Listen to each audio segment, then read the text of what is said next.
mama mwana makamurumurane kana iri mhiripiri taurai nekuti kupenga kwanoita kuna munhu wakadai.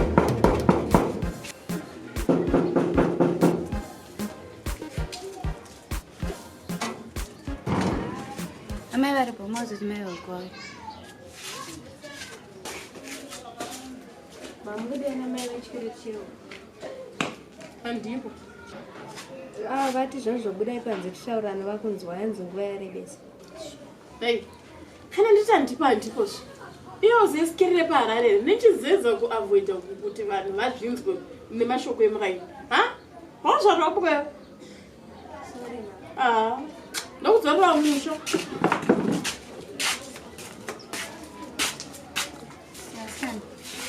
ibo here yamukundika bo isifarawe asikana ndiri kufunza nyaya yehungu zvinhu zvakandiomera ndakanatititangira kundoona ndauya kuda mari yako yeuko kana ini zvakatondiomera shamwari handidi kunyepera ende huku dzangu waitenge pano 3 months ndakadzitora handiti handina kana mari ende ndindakuona kunge ndakutopa charity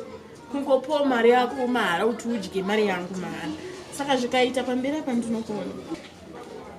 makadya kudhara saka hamuchatombofunge nezvazvozvo nekuti makadya kudhara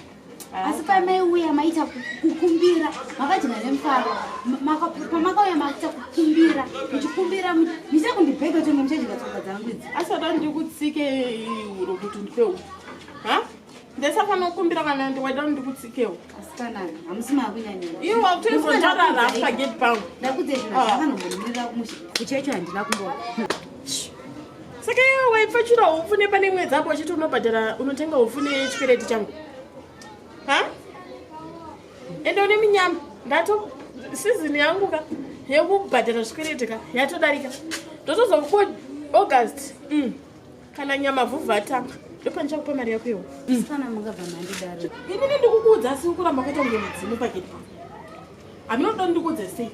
ini mari yako handini ndangomaneja kutenga bhekoni nepoloni yevana vangu kg kuti vana vangu vadye sikana mungabva mandidaro saka iwe uri kuramba here kuti ubve pageti pangu chibuda endi ndichakupa mei mabotipireko huku dzacho